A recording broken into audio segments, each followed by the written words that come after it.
नमस्कार। आकाशवाणी से दोपहर समाचार के साथ मैं कनकलता।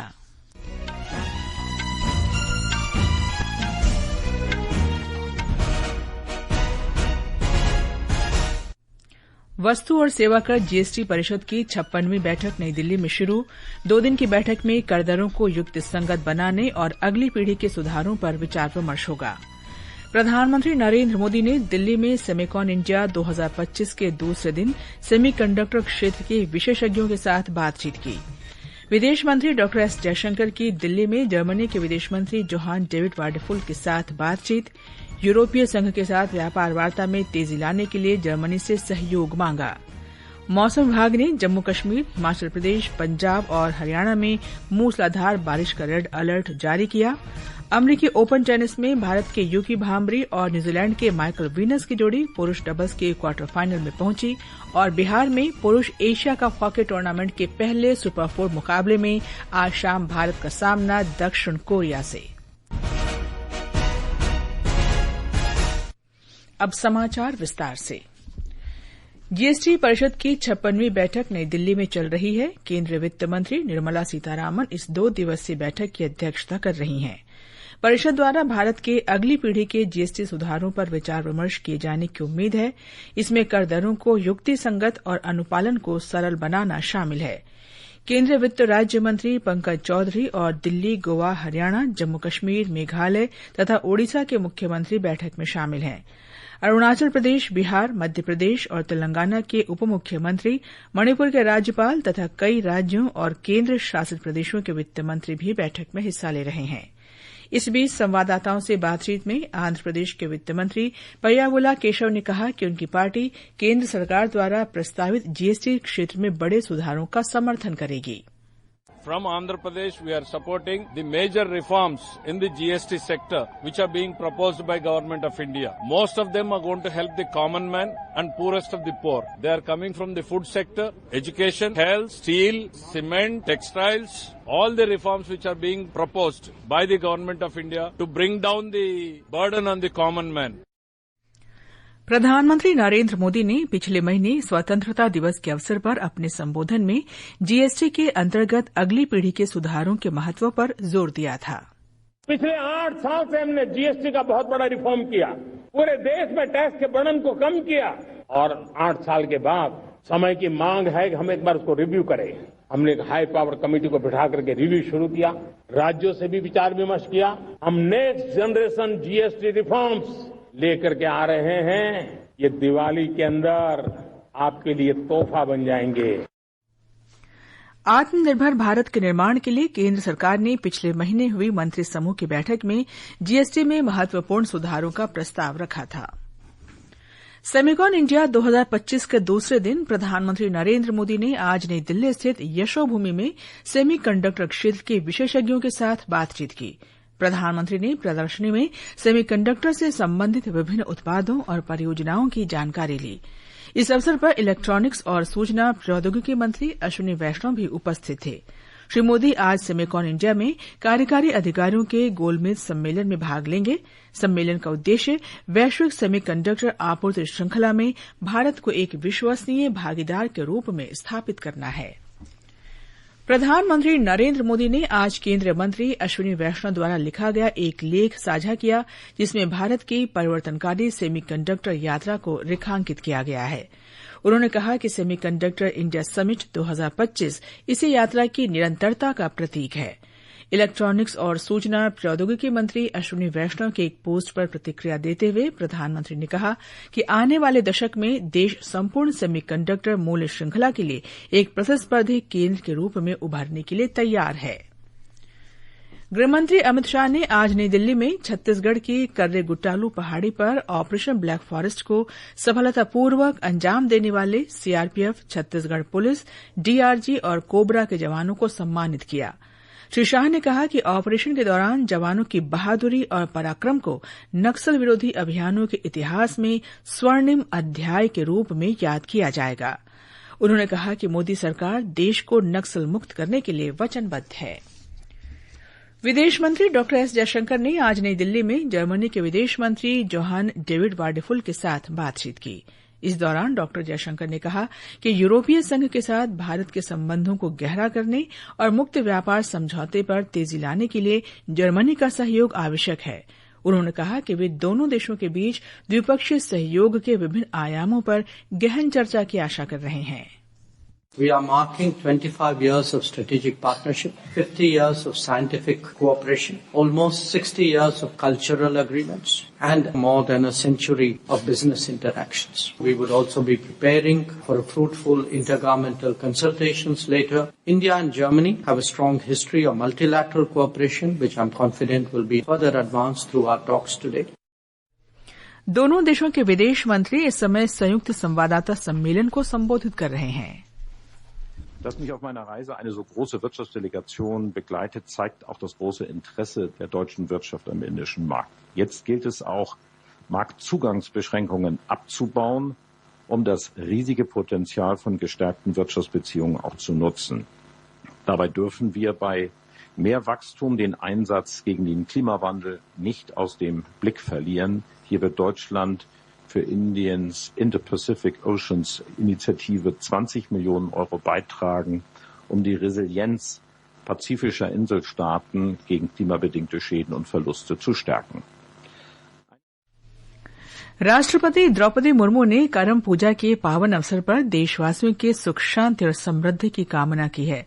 राष्ट्रपति ने सोशल मीडिया पोस्ट में कहा कि यह त्यौहार भाई बहन के बीच प्रेम और सद्भाव का प्रतीक है। उन्होंने यह भी कहा कि यह त्यौहार प्रकृति संरक्षण का संदेश देता है। सर्वोच्च न्यायालय ने केंद्र सरकार से कहा है कि वह भारत में अपराध के आरोपी विदेशी नागरिकों को देश से फरार होने से रोकने के लिए उपयुक्त नीति बनाने पर विचार करे। यह मुद्दा एक हाई प्रोफाइल आपराधिक मामले की सुनवाई के दौरान उठा, जिसमें आरोपी एक नाइजीरियाई नागरिक मई 2022 में झारखंड उच्च न्यायालय से जमानत पाने के बाद कथित तौर पर अपने देश भाग गया। ये समाचार हमारी वेबसाइट www.newsoneir.gov.in और हमारे न्यूज ऑन एआईआर ऐप पर भी उपलब्ध हैं।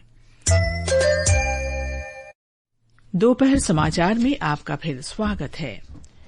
मौसम विभाग ने आज जम्मू कश्मीर, हिमाचल प्रदेश, पंजाब और हरियाणा में मूसलाधार बारिश का रेड अलर्ट जारी किया है।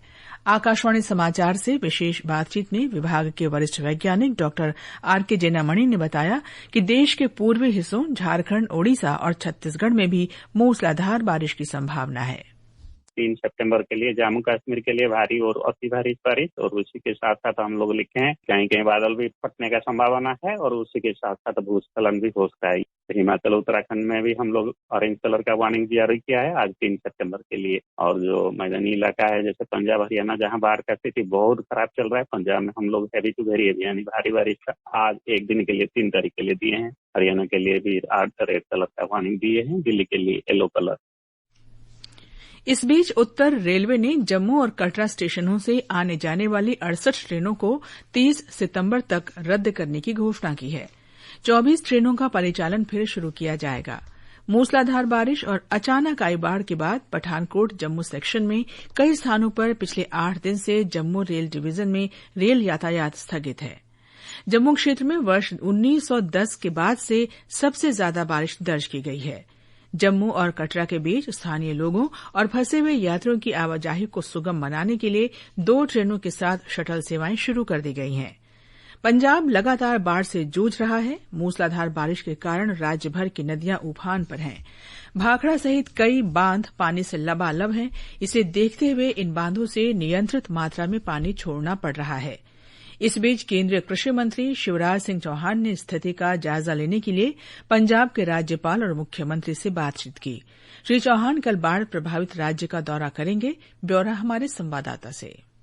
पंजाब में बाढ़ ने अब तक 30 लोगों की जान ले ली है और 3.5 लाख से ज्यादा लोग प्रभावित हुए हैं। 1,48,000 हेक्टेयर से ज्यादा जमीन पर खड़ी फसलें बर्बाद हो गई हैं और सैकड़ों पशु भी डूबने से मारे गए हैं। राहत और बचाव कार्य युद्ध स्तर पर जारी हैं। बाढ़ की बिगड़ती स्थिति के मद्देनजर छात्रों और शिक्षकों की सुरक्षा सुनिश्चित करने के लिए राज्य सरकार ने 7 सितंबर तक सभी शैक्षणिक संस्थानों को बंद करने का आदेश दिया है। पंजाब के राज्यपाल गुलाब चंद कटारिया भी बाढ़ प्रभावित जिलों का दौरा कर प्रभावित लोगों से मुलाकात कर रहे हैं। राजेश बाली, आकाशवाणी समाचार, जालंधर। हिमाचल प्रदेश से हमारे संवाददाता ने बताया है कि राज्य में लगातार वर्षा से जनजीवन प्रभावित है। मौसम विभाग के अनुसार राज्य में अभी तक इस मानसून सीजन के दौरान सामान्य से 42% ज्यादा बारिश हुई है। इस बीच बीती रात मंडी जिले के जंगम बाग में अचानक आए मलबे में 2 घर दब गए थे। इस हादसे में अब तक 7 लोगों के शव बरामद किए जा चुके हैं। उधर कुल्लू शहर के अखाड़ा बाजार में एक घर के ऊपर भारी मलबा आने से 2 लोगों के दबने की सूचना है, जिनकी तलाश जारी है। ऐसे में लोगों को सतर्क रहने की सलाह दी गई है। इधर चंबा में बहने वाली रावी नदी खतरे के निशान को पार कर गई है। इसके प्रवाह से शीतला पुल की सुरक्षा दीवार क्षतिग्रस्त होने के साथ सड़क का एक बड़ा भाग नदी में समा गया है। प्रभा शर्मा, आकाशवाणी समाचार, शिमला। इस बीच उत्तराखंड में आज अधिकतर क्षेत्रों में बारिश से थोड़ी राहत मिली। मलबा हटाने के प्रयास युद्ध स्तर पर जारी हैं। कुछ जिलों में आज स्कूल और आंगनवाड़ी केंद्र बंद रहेंगे। इधर दिल्ली में यमुना नदी का जलस्तर आज सवेरे खतरे के निशान को पार कर गया। राष्ट्रीय राजधानी में पिछले कुछ दिनों से लगातार हो रही वर्षा से जलस्तर बढ़ रहा है। नदी का जलस्तर बढ़कर 206.8 मीटर पर पहुंच गया है। दिल्ली के मंत्री प्रवेश वर्मा ने आज सवेरे आईटीओ पुल का दौरा किया और स्थिति की समीक्षा की। पत्रकारों से बातचीत में श्री वर्मा ने कहा कि स्थिति नियंत्रण में है और घबराने की कोई आवश्यकता नहीं है।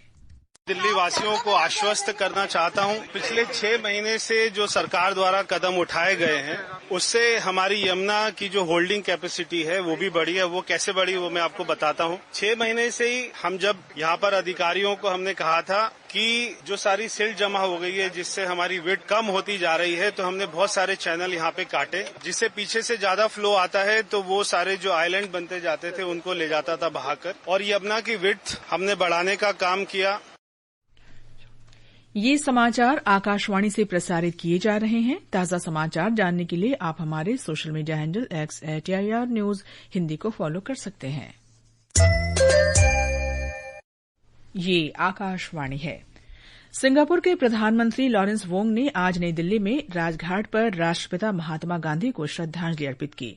श्री वोंग प्रधानमंत्री नरेंद्र मोदी के निमंत्रण पर 3 दिवसीय भारत यात्रा पर कल नई दिल्ली पहुंचे। प्रधानमंत्री मोदी और सिंगापुर के प्रधानमंत्री के बीच कल द्विपक्षीय बैठक होगी। भूटान के प्रधानमंत्री दाशो शेरिंग तोब्गे आज से भारत की आधिकारिक यात्रा पर होंगे। उनकी 4 दिन की यात्रा के दौरान कल बिहार के राजगीर में रॉयल भूटान टेम्पल का प्रतिष्ठापन आयोजन संपन्न होगा। भारत के यूकी भाम्री और न्यूजीलैंड के माइकल वीनस की जोड़ी ने अमेरिकी ओपन टेनिस में शानदार प्रदर्शन जारी रखते हुए जीत दर्ज की और पुरुष डबल्स के क्वार्टर फाइनल में प्रवेश किया। अब क्वार्टर फाइनल में उनका सामना क्रोएशिया के निकोला मैक्टिक और अमेरिका के राजीव राम की जोड़ी से होगा। बिहार के राजगीर में एशिया कप हॉकी प्रतियोगिता में आज से सुपर 4 के मुकाबले शुरू हो रहे हैं। भारत के अलावा चीन, मलेशिया और कोरिया ने सुपर 4 के लिए क्वालीफाई कर लिया है। भारतीय टीम आज अपना पहला सुपर 4 मैच कोरिया के खिलाफ खेलेगी। ये मैच शाम 7:30 बजे राजगीर अंतर्राष्ट्रीय स्टेडियम में शुरू होगा। इससे पहले शाम 5 बजे मलेशिया और चीन के बीच सुपर 4 का दूसरा मुकाबला भी होगा।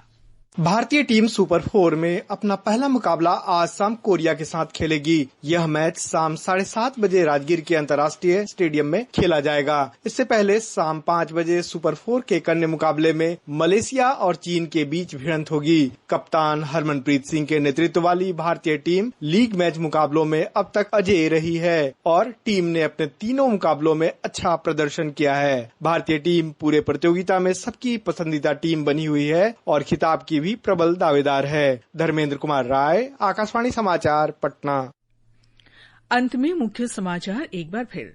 वस्तु और सेवा कर जीएसटी परिषद की 56वीं बैठक नई दिल्ली में शुरू। 2 दिन की बैठक में कर दरों को युक्ति संगत बनाने और अगली पीढ़ी के सुधारों पर विचार विमर्श होगा। प्रधानमंत्री नरेंद्र मोदी ने दिल्ली में सेमिकॉन इंडिया 2025 के दूसरे दिन सेमीकंडक्टर क्षेत्र के विशेषज्ञों के साथ बातचीत की।